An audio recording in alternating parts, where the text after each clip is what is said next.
Video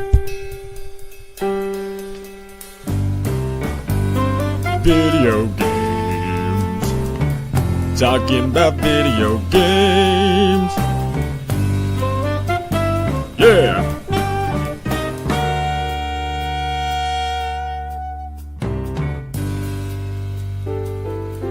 Alright, welcome to Namek vs. Sam. My name is Patrick Shanley.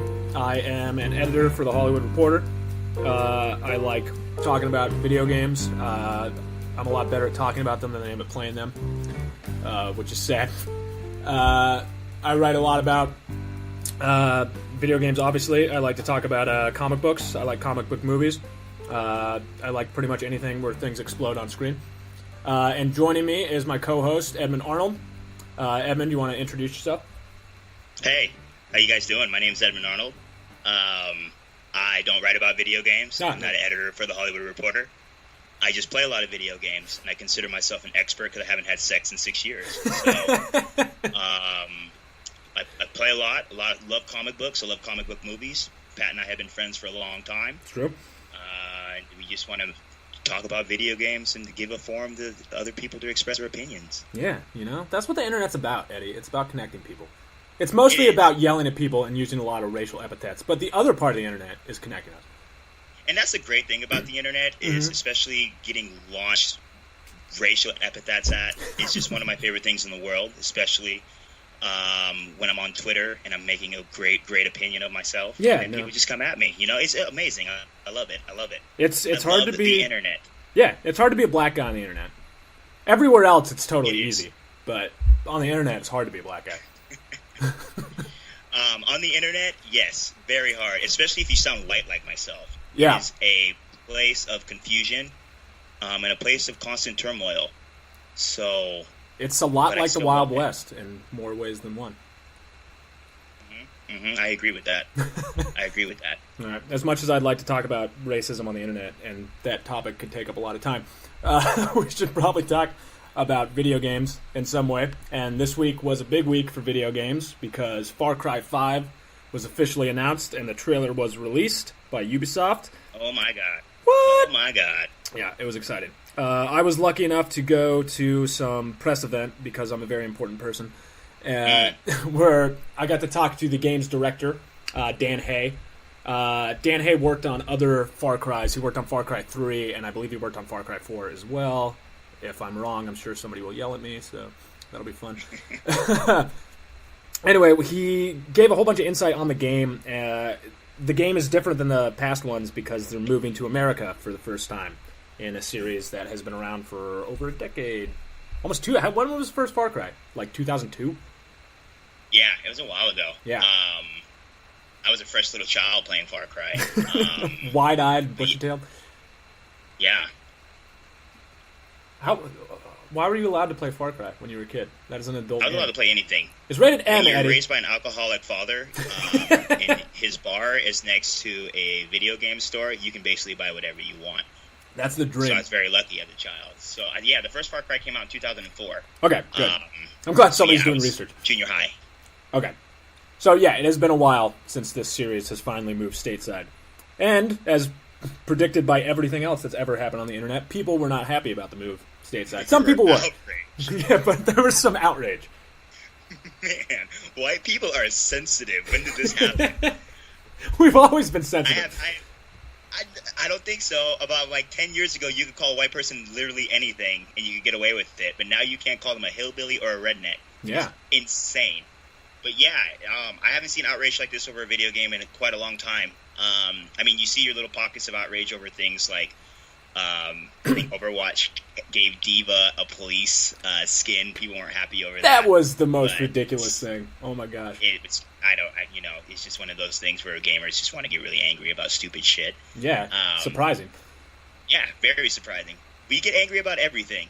But yeah, this Far Cry thing is unbelievable, especially since you've seen so many Far Cries taking place in other countries where you're basically killing brown people. Yeah. Joke. I mean, no, it's not a joke. That's what the games take place. I mean, they literally are. Yeah, you're a white rich kid on vacation, and you crash in some like third world country, and then you go around and killing all the people in the third world country. You're destroying their countries. Yeah. You're this white privileged person going into a country trying to change everything and cause revolution as a white savior. So the fact that Far Cry 4 is stepping away from that and giving, bringing us to the stateside. I'm sorry, Far Cry 5, right? And bringing us stateside. To me, it's fantastic, and it's something that I really want to see. Totally. I was very excited when I saw the trailer. The game looks beautiful. I mean, that's one thing about all their games. It's amazing. Yeah. The environments that they make are gorgeous, and that was one of the things that Dan Hay talked about at this little thing that we were at, talking about there were 3 things for Far Cry, right? Like you need to be exotic location, it needs to feel otherworldly and yet familiar at the same time, and I think they nailed that because it looks like Montana, it really does. I wouldn't know. I've never been to Montana. Too white for me. Sorry. No, you wouldn't last in Montana. So I'm excited to play this video game because I feel like I'm gonna get a real, realistic version of Montana. Yeah. I think that's why people are so happy with this game. What is it like to wear Birkenstocks and drive a Subaru? We love you, Montana. Sorry. Yeah, sorry. Everyone in Montana, really cool with you. Please don't rise up as a militia. But seriously, and just Dan Hay, I was reading your article, very good article, besides the pun. Thank you. The pun was my favorite part. I enjoy your articles. If you haven't, he's Patrick Shanley. Check him out on the Hollywood Reporter. Dan Hay says America has changed dramatically in the last 4 years, and now it's very much seems like it's a right place for Far Cry to visit this time. Mm-hmm. And, I'm just constantly curious if it's really the right time for video games to be attacking political issues like this. And I'm split because on one end, I'm like, if you played Mafia 3 last year, to me it was one of the best games to be released last year, plot lines, and it focused heavily on the 60s civil rights movement. Okay. The tensions between blacks and whites, and I thought that story was very strong. So in that regard, it makes me really happy to see Montana taking this extremist Christian Fox world in Montana, and it's going to be very interesting to see them apply their spin to it. Yeah, totally. Because it still very much has the, like you said earlier, I mean, Far Cry, this is what Far Cry is, and it's what Far Cry does.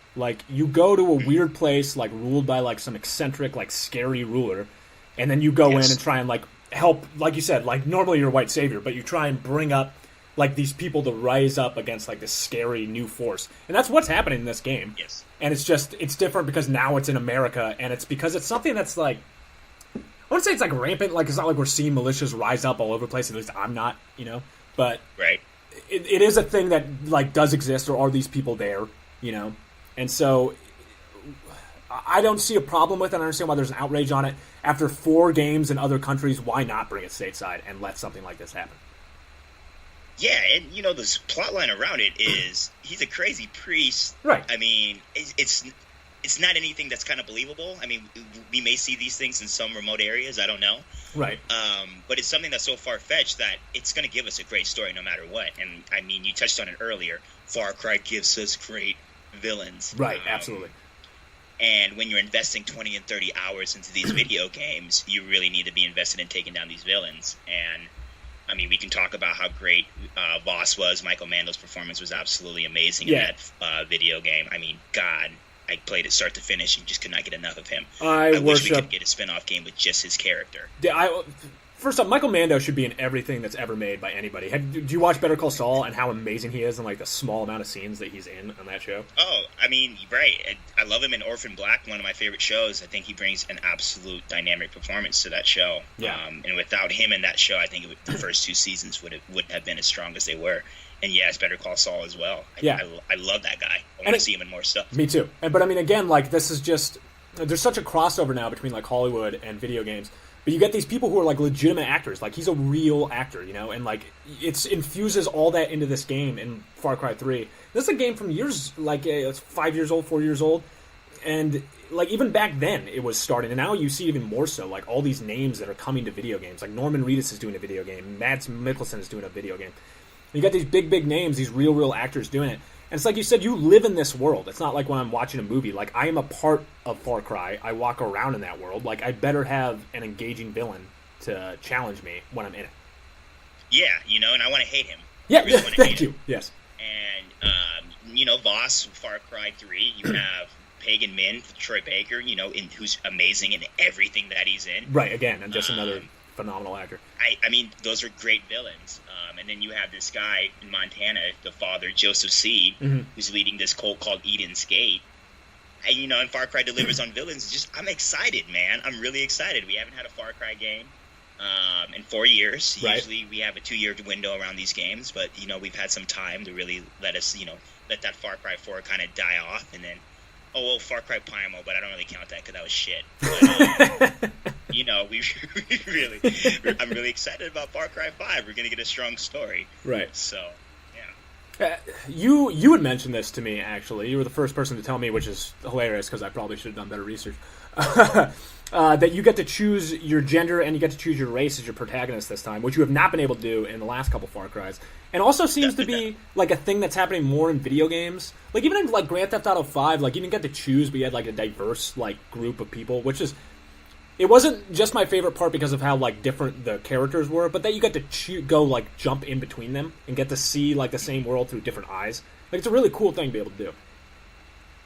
I mean, I love it, and I think it's an easy solution to a problem that a lot of video games have. Because I'm coming from a black person. I've been playing video games my entire life. Mm-hmm. Have you been black your entire life? I think so. Okay. I think there were some years in there where they didn't know what I was. But I think ever since I was about 2, I've been black. But anyway, back to my point. Oh, sorry. Yeah.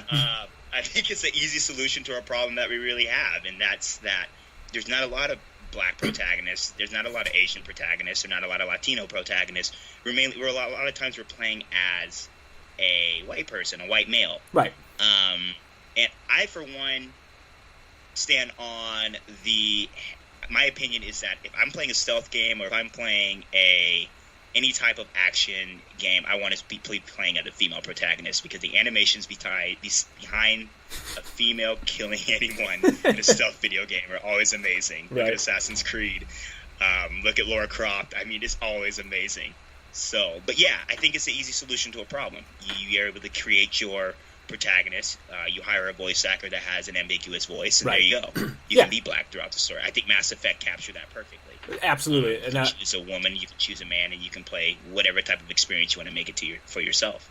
Right, and because I mean, at the end of the day, like it's your avatar. It's supposed to be like you in the game, basically. It's how most of them work, unless it's a game like Grand Theft Auto 5, or like you're playing through a storyline. But these games put you in it, and as somebody who like is a white male, like, hey, all I care about is like the story being good, right? Like that's my number one concern. Right. But at the same time, like most of these games are already like they are white males, so like I've never really had to think about it. And so it's interesting to talk to you and realize like if it's not normally made for you, how much more you notice it when it actually is made for you, you know? Yeah, and just to touch on it, like I already talked about it a little bit with Mafia that was released last year. I mean, you're playing as Lincoln Clay, a black protagonist, a Vietnam veteran who's coming back. And a lot of opportunities are denied to him. So it's kind of stereotypical. You decide to take up the Black Mafia. You're basically a gang member. But I mean, the story was so strong, and I'm playing as this person, and the story felt like it was written for me. And so many times you're playing stories written for other people that you really don't get to put yourself in those shoes. Yeah. And you don't really get to see. I got to feel like the experience was written for me. Yeah, totally. And that's really important, I think. And I think more video games are getting to that point. And I think a lot of more video games are starting to recognize that there's not only just white males playing these things, and they're doing a really good job about it. Yeah. I just hope they can get better about it. Just the number one thing is to have the story to be good, and if you get the added benefit of like including more people into it or having more people like get outlets that they can jump into this thing that has now become, I mean, games outsell movies now. Like this is not a small industry that we're talking anymore. This is not a niche market. These are massive, massive, massive multi-billion-dollar companies who do these things. So like it behooves them to get as many people represented into them as possible. But as long as they don't lose track of like the most important part being the story, which I think is a lot of people's, I don't know if it's people's concern. Most of these people are just loud and just like, it's different. Yeah. I don't like it. Not to stereotype anybody, but that's right. My family. And I have a firm feeling that minorities in America are starting to get a foot. are starting to catch up, and a lot of times when people are starting to catch up, it can be seen as oppressive to the people that were in power for so long. Yeah. There's a black hockey player right now in the finals. I don't believe that, but I'd have to see it to believe it. But I think it's. I'm glad to have like these forums to talk about things like this because it doesn't get talked about enough. Yeah. And I think we're comfortable enough where we can talk about things like this. But I would really like to see more, especially.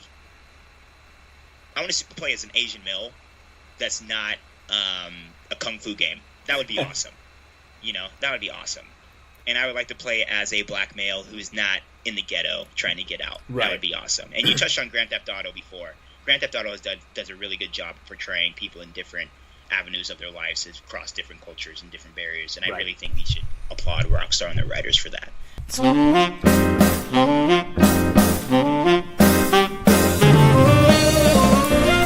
Okay, we are now joined by Dominic Talajic and Henrick Larrson of Tarsier Studios. They are here to talk about their new game, Little Nightmares. Thank you very much for joining us, guys. The first question I have for you is, this is a very unique looking game. The environment is very rich. What was the inspiration behind that? We find inspiration from many places. And amongst others, we find inspiration from Ghibli movies, or also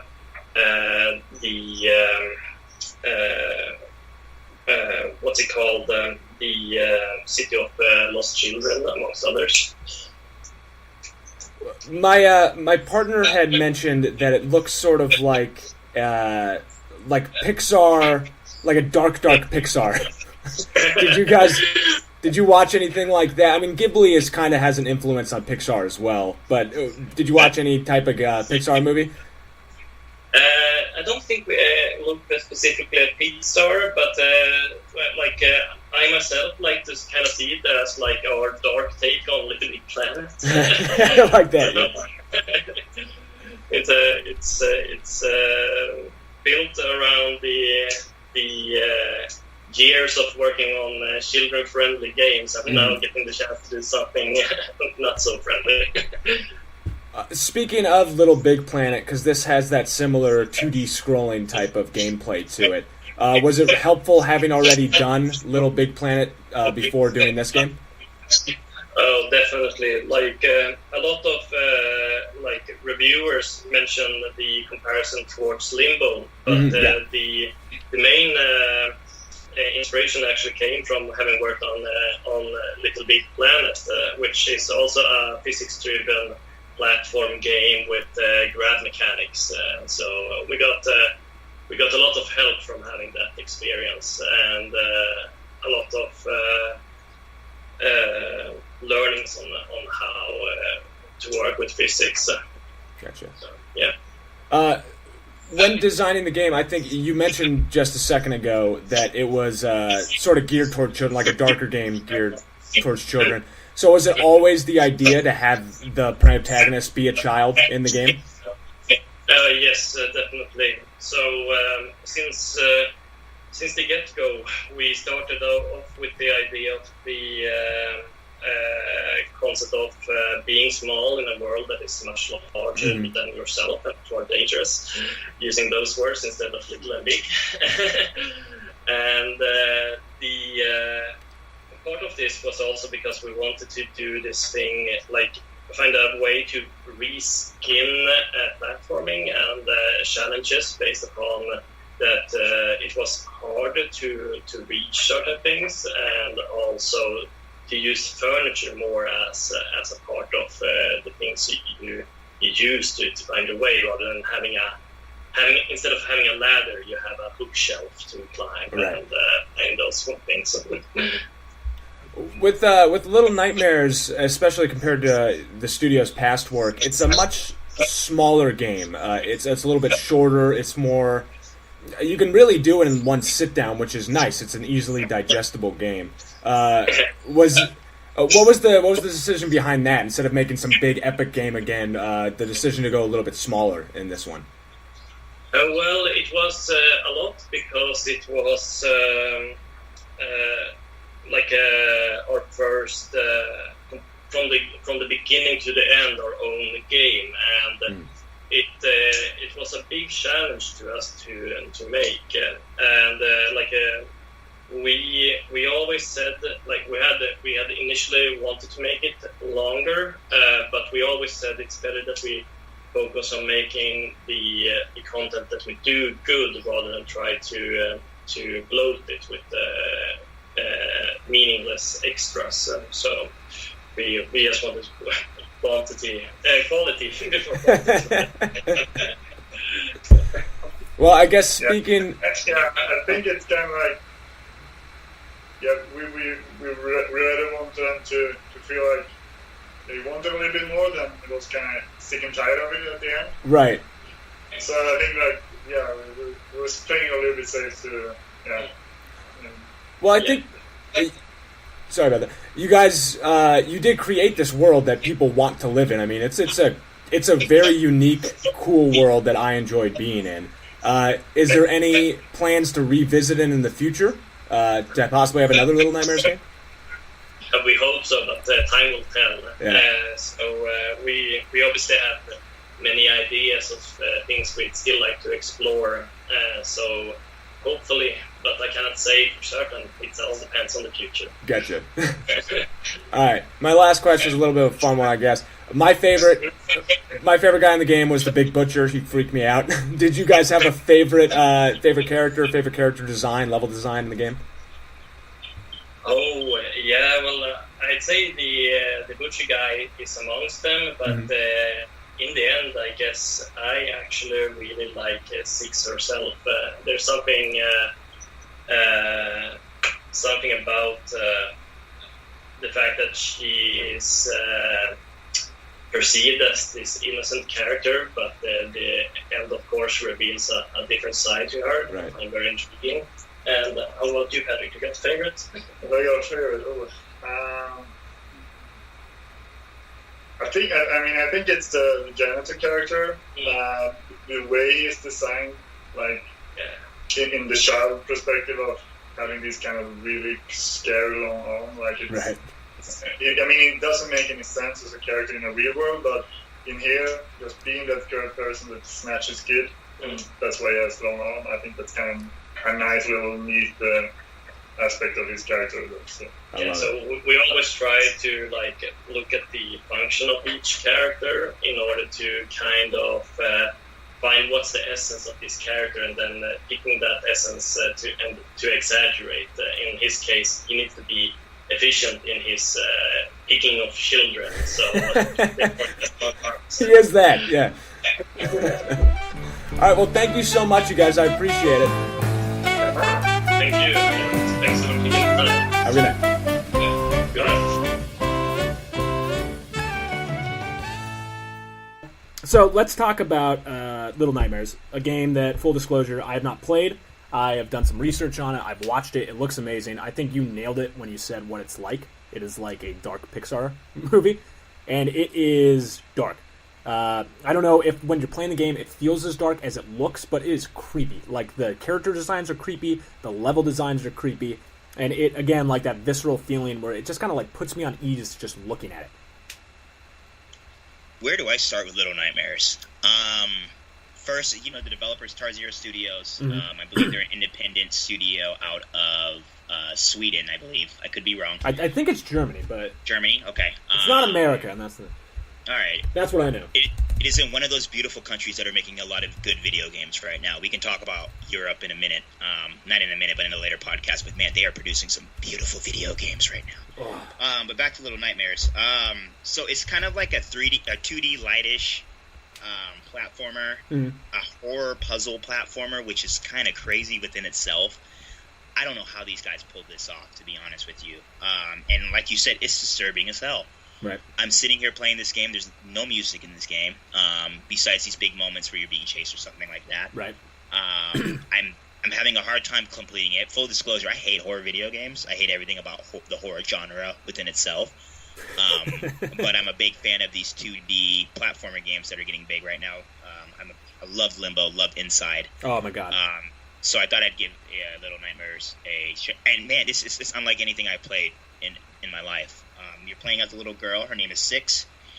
I don't know what you're exploring. I'm an idiot when it comes to interpreting things like this. But it's like this little world. And this game is just ruthlessly depressive. The atmosphere is beautifully made. Right. They're, like you said before, the character designs are nightmare-inducing. They're like these butchers. This one point of this game is where you're trying to get through this kitchen area, and these two butchers are carving up this big feast, which you get to later on in the video game. I'm going to try to be spoiler light here. Yeah. It's just terrifying. I don't know what's wrong with these guys that made this game, man. I mean, like, the artwork is just, it's sublime. It's really sublime, and it's beautiful, and it's nightmare-inducing, and I couldn't sleep last night, and so here's I loved it. I loved it. I absolutely loved it. I love the creativity in so many of these games, just creating these worlds that look... They're expressive in, like, emotion, you know? Like, the way, like, these places look make you feel certain things. And they're also different. I feel like... I don't know, how often you watch, like, a Hollywood movie, right? And it's something that, like, you've seen before. Like, the meme going around is, like, the pillar of light at the end of, like, every superhero movie. And then, like, they fight, like, some big, stupid CGI, like, monster at the end of, like, every DC movie. And, like, video games are, like, pushing the limit, like, visually in much, much different ways. I'd say just, like, cinematography-wise, like, there's a lot more exciting things to me happening in video games than there is in movies, particularly the blockbuster movies that I'm seeing. Yeah, and it's amazing because they're still using the 2D platformer. They're still using the same format that these old school Mario games that we grew up playing use. Right. And Mario's story was save a white princess, and hooray, hooray, hooray, I'm a white hero. And then now you have these different games like Little Nightmares that are telling absolutely just these full-blown, just full of interpretation type stories in which you put it down and it could go either way. I mean, my conclusion to the ending could be different than your conclusion of the ending. And I think that's something that's very powerful about Little Nightmares, is that it's one of the most powerful endings that I think I've seen in 2017. And this is a small, short, 5-hour platformer video game that's able to deliver something so powerful. And it's just it's really messed with me up, man. It's disturbing. God, this is disturbing. So I had another question. Right on it. Before we wind everything up, whatever we're gonna do. In terms of, I forgot to ask you earlier, in the Far Cry room when you're in that reveal with all these important people, what was the atmosphere of the room? Did you think that there would be such a big backlash, such a big outroar of these, on these forums on Twitter? That's a great people question. People are really offended. Yeah, I know, which is funny to me. Here, I'm gonna relay it back to you by being even more of a self-aggrandizing douche by talking about the other thing that I was at last week. So 2 days in a row, or 2 days out of last week, I think they were separated by like a Wednesday or something. So I go to the Ubisoft thing, which was really a press event. So, I mean, like, some of the people in that room were obviously fans of Far Cry, but some were just journalists. And then a couple days after that, I went to the Destiny 2 reveal. And Destiny is a game... Honestly, I did not like the first Destiny. I think it was released too soon, and it was kind of missing some things. Okay, we'll have a debate about that later. Oh, okay, all right. Anyway, so at the Destiny 2 thing, fans lost their mind. I mean, like, these were, like, real fans. You know, like, people, like, high-fiving each other, like, when abilities were shown. I mean, like, these were real fans. They were enormous nerds. You would have fit right in. At the Ubisoft thing, when he introduced it, it was more people just, like, nodding along in agreement, you know? And he was telling some pretty crazy stories that, unfortunately, I'm not allowed to talk about, but they were, like, insane for, like, the research that they did on this game, you know? Really? Yeah, and Dan Hay is also, like, he's a really charismatic, like, good speaker. So he, like, draws you in and is enthralling. So there was not any pushback at that event. And me, personally, I was excited about it because I love Far Cry, and I thought it was a cool thing to move it to Montana. Like, I think that's an awesome thing, and we talked about that at Infinitum. But it's really great. I'm excited for it. So I was very surprised when it came out to see how people were reacting to it. I was on Reddit, like, right before they announced it, when they had released a still, you know, that poster of the family sitting there, and there's the guy on his knees with Sinner scroll onto his back, and it's, you know, a whole bunch of white guys with guns and, like, an American flag, and people were just reacting. It's awesome. It's amazing. And people were just reacting to that. Like, what is this? Grabble, grabble, grabble, grabble. And I was surprised because I had seen it in a room where everyone in the room was like, oh my god, this looks freaking amazing. You know, so, like, it's just like the internet, man. Like, no matter what you do, somebody somewhere is going to be like, oh, well, one of the characters doesn't have green eyes, so screw it. Yeah, I absolutely agree. Yeah, thank you for answering my question. It's just I didn't know if there would be some type of like, oh man, calm before the storm or what. But we just have to wait to see when it comes out. These people they're still going to buy it. I mean, they're going to buy it. Like, these people who are like up in arms about it, who played all 4 of the other Far Cry's, like, seriously, you're not going to buy it because like the antagonist is a white dude with a beard. Like, come on. Yeah, I agree. Yeah. I'll buy 2 copies. Shit. Good. Send one to me. I will. Do it. I get mine. Talk about it when it's out. We're gonna have to play together. Yeah, maybe. Okay. So we talked about it. I think it's a good way to maybe end every show. What have you played this week? What are you planning on playing this coming week? Good question. Well, I'm gonna break the rule. Okay. I'm planning on seeing Wonder Woman this week. I heard it's good. Oh, you don't have a press? You didn't get to see it yet? I thought you as important as you are. You would think so, right? Yeah, I thought so. I didn't want to show up and upstage Chris Pine, like, poor guy. He's handsome, but he's not me handsome. He's a handsome white man. He is so handsome. His head is huge. If you see him in real life, he's got a really big head. I respect that. Yeah, you gotta respect it, man. More brain in there. That's how it works. Eddie's a biologist. I'm not sure if you mentioned that earlier. Yes, I do biology all the way in the Bay Area. Just all that Bay Area biology. What are we talking about? What is happening? What were we talking about? Oh, God. Okay, so yeah, I'm going to see Wonder Woman this week. I plan on playing a lot of Injustice 2. Are you going to play as Wonder Woman? I play a lot of Wonder Woman as Injustice 2. I think that's my highest ranking character right now. Really? Yeah, I think we should probably talk about it at our next podcast. That game is we should. Fantastic. One of the best fighting games I've ever played. One of the only fighting games I've ever played. That's a hot take, everybody. Yeah, hot off the streets. What? Straight from Richmond. Yeah. Yeah, so I plan on playing that. I plan on playing a little bit of Prey. Nice. Started playing a little bit of Prey. Haven't been able to get through it. That doesn't bode well. What'd you say? I'm sorry. I said that doesn't bode well. Oh, well, you don't like horror games. So. I don't like horror games, but I think this is the year of horror games. And I'll probably play a little. I'll probably try to beat Persona 5. Nice. I'm on my last palace in Persona 5, so I'll probably try to beat that. Yeah. Last palace, 90 hours into the game, you made it to the last power. I think I have 2 palaces left, actually, so I think I might still have like 20 hours left in this game. So you're a liar, is what you're saying? That you just lied to everybody who's listening. I lie a lot. Yeah. I lie a lot. He's not even really black, everybody. No, I'm not. I'm maroon. Should be in Guardians of the Galaxy.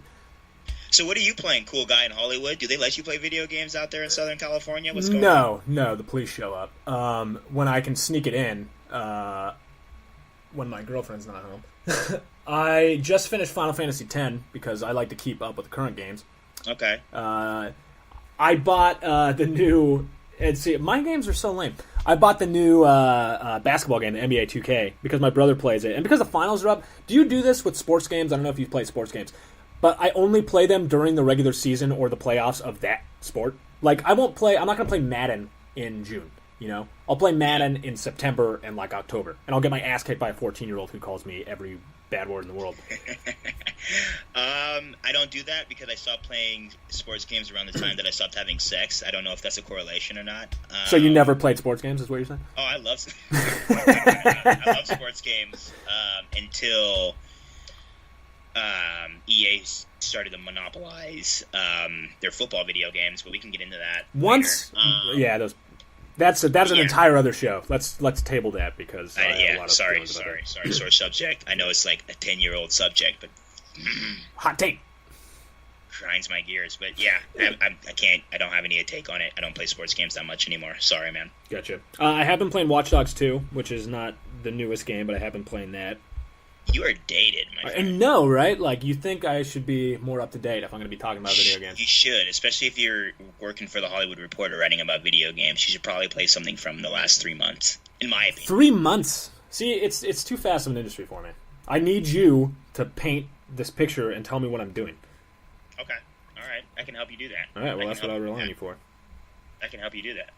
All right. Well, at some point in this massive, jumbled up conversation, there will be an interview with the game directors from Tarsier Studios talking about Little Nightmares. I don't know why I'm teasing that, assuming I'll cut this out and it'll be up there earlier. But just in case I don't, look forward to that. And I don't know, Eddie, you have anything else? Yeah. No. If you guys have any questions or anything, or if you have any comments, or if you have any corrections, oh God, feel free to email me at ejarnold540@gmail.com. And this is for our 2 listeners. Hi, Mom. Hi, Dad. Aw. Yeah. That was nice. They won't listen. My parents don't like that. You're white. I understand.